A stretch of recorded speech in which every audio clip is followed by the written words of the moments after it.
नमस्कार विद्यार्थियों, डीएलएड प्रथम वर्ष विषय हमारा हिंदी भाषा शिक्षण और प्रावीण्यता, जिसके अंतर्गत आज मैं दोहरान करेंगे। जो टॉपिक लिया है वो मूल्यांकन है। अब मूल्यांकन हिंदी शिक्षण में मूल्यांकन की बहुत ही आवश्यकता है। यदि अगर एक शिक्षक है अपने कुछ उद्देश्यों को लेकर कक्षा में शिक्षण कार्य करवाता है, अब जब वो शिक्षण कार्य पूर्ण हो जाता है उसके पश्चात मूल्यांकन के आधार पर वो पता लगाता है कि क्या मैंने जो उद्देश्य बनाए थे, मैं जिन उद्देश्यों को लेकर चला था वो उद्देश्यों की पूर्ति हुई है नहीं हुई है, इसका पता मूल्यांकन के द्वारा ही लगता है। मूल्यांकन संबंधी कुछ तथ्यों के बारे में आज हम यहाँ पर बात करेंगे। तो सबसे पहले बात करेंगे मूल्यों को आंकना।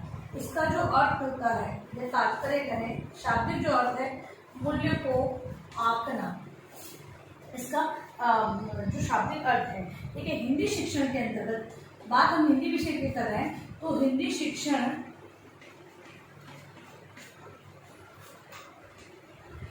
शिक्षण में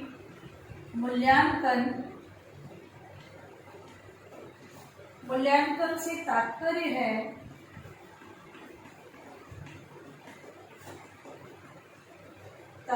है इस बात की जांच करना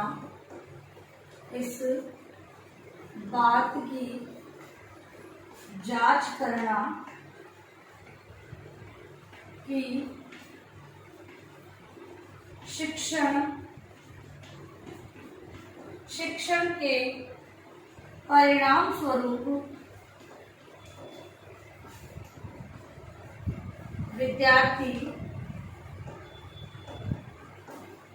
शिक्षण के परिणाम स्वरूप विद्यार्थी के व्यवहार में क्या परिवर्तन हुआ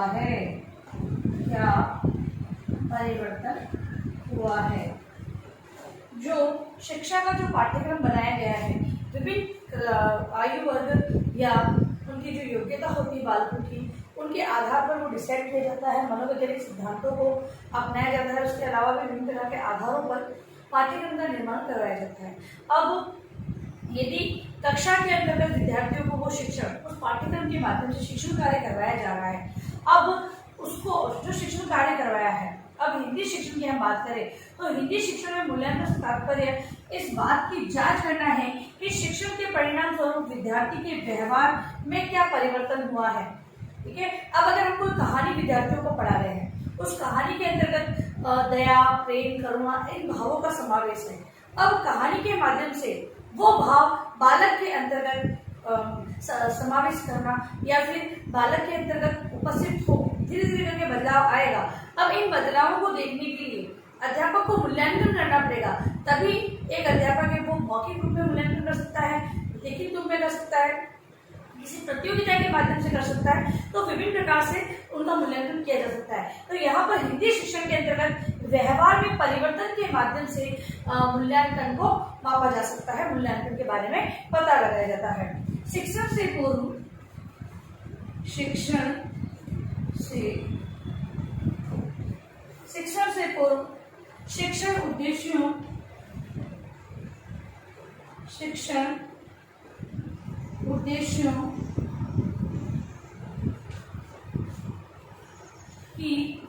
उद्देश्यों को निर्धारित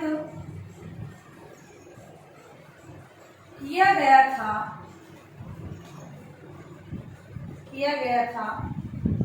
शिक्षण छात्रों को उनकी प्राप्ति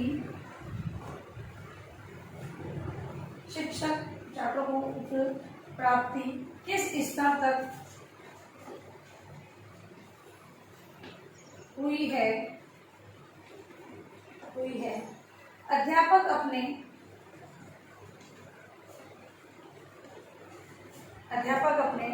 शिक्षण कार्य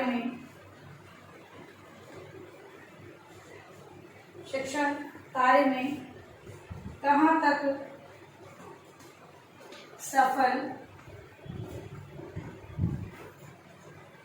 हुआ है। अब जो मूल्यांकन जब किया जाता है, शिक्षण से पूर्व कुछ उद्देश्यों का निर्धारण किया जाता है। अध्यापक उन्हीं उद्देश्यों को आधार मानते हुए ये ज्ञात करता है कि उन उद्देश्यों की प्राप्ति मेरे शिक्षण में हुई है या नहीं हुई, मैंने पढ़ाया उसके बाद जब मैंने मूल्यांकन किया, यदि उन उद्देश्यों की प्राप्ति होती, जैसे कि उद्देश्य में लिखा कि विद्यार्थी विभिन्न शब्दों के अर्थ को जानेंगे। जब अध्यापक मूल्यांकन करेगा तो उन शब्दों के अर्थ मूल्यांकन के प्रश्नों में डाल देगा। अब जब प्रश्नों के अर्थ वो पूछता है तो विद्यार्थी को उत्तर दे देते हैं, यानी कि उसने पढ़ाया और विद्यार्थी को समझ में आया। अन्यथा उन शब्दों के अर्थ से वो अनभिज्ञ रहता है। क्यों? क्योंकि अगर अध्यापक है उसका पढ़ाने का तरीका सही नहीं हुआ, कारण बहुत से हो सकते हैं, विद्यार्थी का ध्यान केंद्रीकृत नहीं हुआ, इसके अलावा विभिन्न प्रकार की ऐसी समस्याएं हो सकती है जिसके आधार पर हमें हमारे मूल्यांकन के उद्देश्य प्राप्त नहीं होते हैं। तो उनका पता लगाना भी मूल्यांकन के आधार पर जरूर होता है। अन्यथा शिक्षक क्या करेगा? अपना शिक्षण कार्य करेगा, मूल्यांकन से संबंधित जो जांच है वो करते हुए वो आगे बढ़ जाएगा। लेकिन जब तक उद्देश्यों की प्राप्ति नहीं हो तो शिक्षक को रुकते हुए उनमें सुधार करना चाहिए तथा अपेक्षित जो शिक्षण कार्य जो किया जा रहा है उसमें भी बदलाव लाना चाहिए। इसके अलावा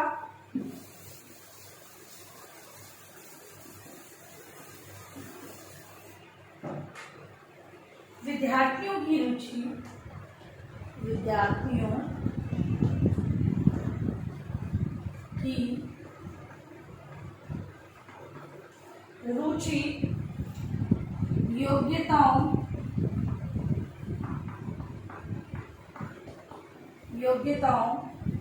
और व्यवहार में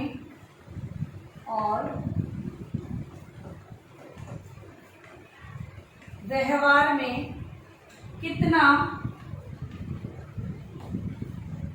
परिवर्तन हुआ है,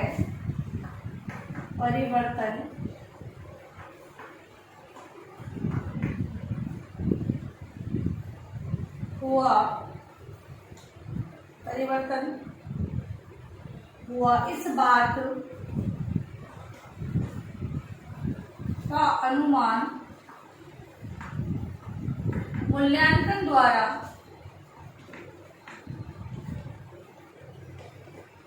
द्वारा ही संभव होता है। मूल्यांकन द्वारा ही संभव होता है। मूल्यांकन द्वारा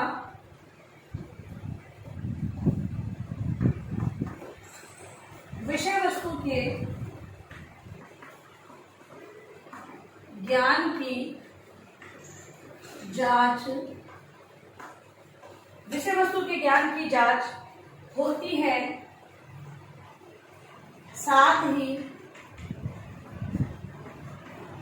ही बालक की रुचियों, अभिवृत्तियों,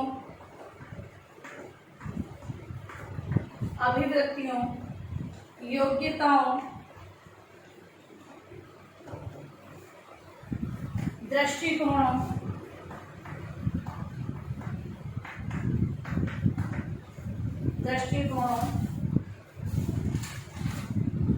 आदि के परिवर्तन तथा विकास की भी जांच होती है। देखिए, जो मूल्यांकन विद्यार्थियों को किया जा रहा है उससे बालकों की रुचि, योग्यता, व्यवहार में कितना परिवर्तन हुआ है। हम देखते हैं कि कुछ बालक कक्षा में समायोजित नहीं हो पाते हैं, एडजस्टमेंट नहीं कर पाते हैं। तब क्या होता है, अध्यापक उनके समक्ष ऐसी कहानी, जो पाठ्य पुस्तक में दी हो ऐसी कहानी या कोई सहायक कहानी को लेकर आते हैं जिसके माध्यम से विद्यार्थी हैं आपस में समायोजन करने लगते हैं। तो इससे क्या हुआ, अध्यापक ने जो शिक्षण कार्य करवाया, कहानी पढ़ाई, अब उसी क्या है, बालक समायोजित होना सीख गया है, एडजस्टमेंट करना सीख गया है। तो क्या है, उसके व्यवहार में वो समायोजन का जो शक्ति का विकास हुआ है किसके माध्यम से हुआ, प्रशिक्षण के माध्यम से। तो ऐसा जो व्यवहार है उसके परिवर्तन अपनी रुचियों में बदलाव करते हैं, विद्यार्थियों की रुचि और विकसित हो जाती है, उनका जो योग्यता का स्तर है वो उच्च अधिगम की ओर बढ़ जाता है। इसके अलावा इस बात का अनुमान भी लगाया जा सकता है कि विषय वस्तु की जो समझ है, जो ज्ञान है विद्यार्थियों के अंदर कहाँ तक हुआ है, साथ ही साथ उनके अंदर जो रुचि, योग्यता या अभिवृत्ति है उसका दृष्टिकोण में परिवर्तन हुआ है या नहीं हुआ है, ये सारी जांच मूल्यांकन के आधार पर एक शिक्षक लगा सकता है। अब अगर बालक को पढ़ाते जाए लेकिन उनका कोई टेस्ट नहीं लिया, हम देखते हैं कि जो बालक होते हैं उन्हें पढ़ाने के बाद अगर अध्यापक प्रश्न पूछता है तो बहुत उत्सुक रहते हैं उसका जवाब देने के लिए, क्योंकि वो विषय वस्तु समझ में आ जाती है। अब उत्तर देने के लिए वो आगे बढ़ते हैं। यहाँ पर आकर बालकों की जो रुचि होती है उसका विकास होता है, उनकी जो अभिवृत्तियाँ हैं वो विकसित होना प्रारंभ हो जाती है। तो इस प्रकार से हम कह सकते हैं मूल्यांकन के आधार पर विद्यार्थियों के में जो परिवर्तन आया है उसकी जांच भी संभव होती है। इसलिए मूल्यांकन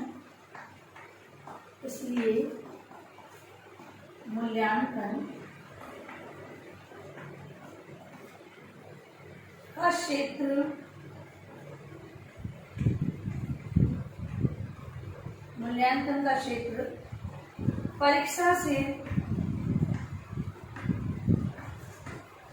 अधिक व्यापक होता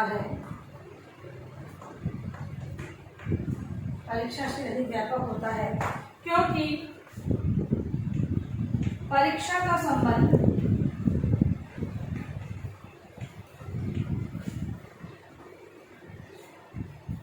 केवल विषय वस्तु के ज्ञान की जांच से होता है।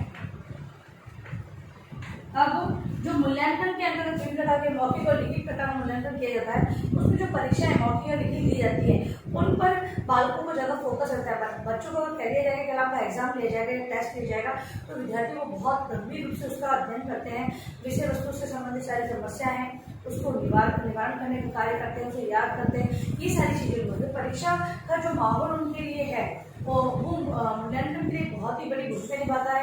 मूल्यांकन के अंतर्गत परीक्षाएं जो जांच करवाई जाती है उनमें परीक्षा लेते हुए विद्यार्थियों की जो विषय वस्तु के प्रति जो समझ होती है उसके बारे में सारी जानकारी प्राप्त की जा सकती है। मूल्यांकन की एक परिभाषा को हम लोग यहाँ पर देख लेते हैं।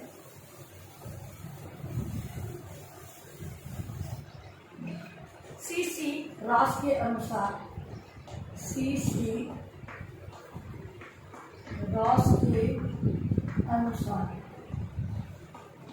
इन्होंने क्या बताया है कि मूल्यांकन का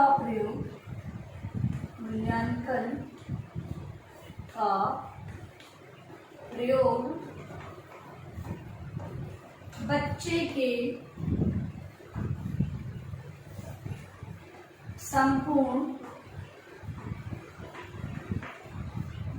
संपूर्ण व्यक्तित्व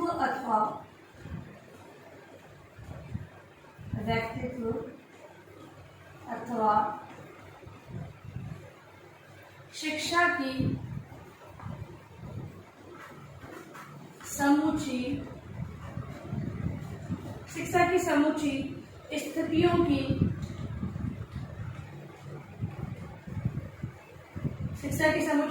की जांच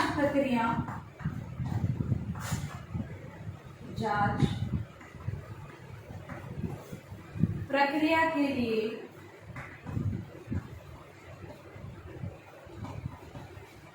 किया जाता है।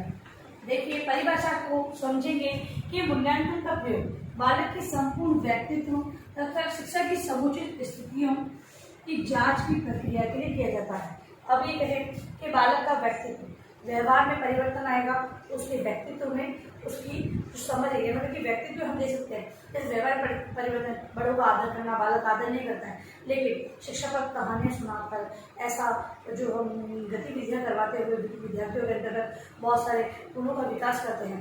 अब ये सारे उनके व्यक्तित्व में जो बदलाव है उसके आधार पर देखा जा सकता है कि मूल्यांकन के आधार पर जब मूल्यांकन किया जाएगा तो उनके व्यक्तित्व में जो बदलाव आया है उसके आधार पर हम कर सकते हैं कि क्या चीज़ बदली है तथा शिक्षा की समुचित स्थितियों के बारे में बता रहे हैं। तो शिक्षा के अंतर्गत पढ़ना, पढ़ाना, लिखना, लिखाना, इनमें भी जो परिवर्तन आते हैं उसमें भी हम उनका मूल्यांकन करते हुए हम देख सकते हैं कि बालकों के अंतर्गत क्या समझ विकसित हुई। तो मूल्यांकन का मतलब यही है कि जो स्थितियाँ हैं, व्यवहार में जो परिवर्तन हुआ है उस सभी की जाँच करना, उसके बारे में पता लगाना।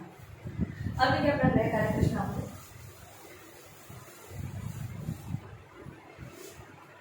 आज का जो गृह कार्य है आपका, मूल्यांकन किसे कहते हैं।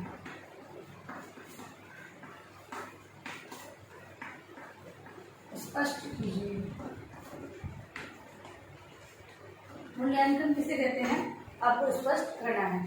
और अंत में इस महामारी के दौर में कम से कम ये आवश्यक कार्य होने पर बाहर जाए।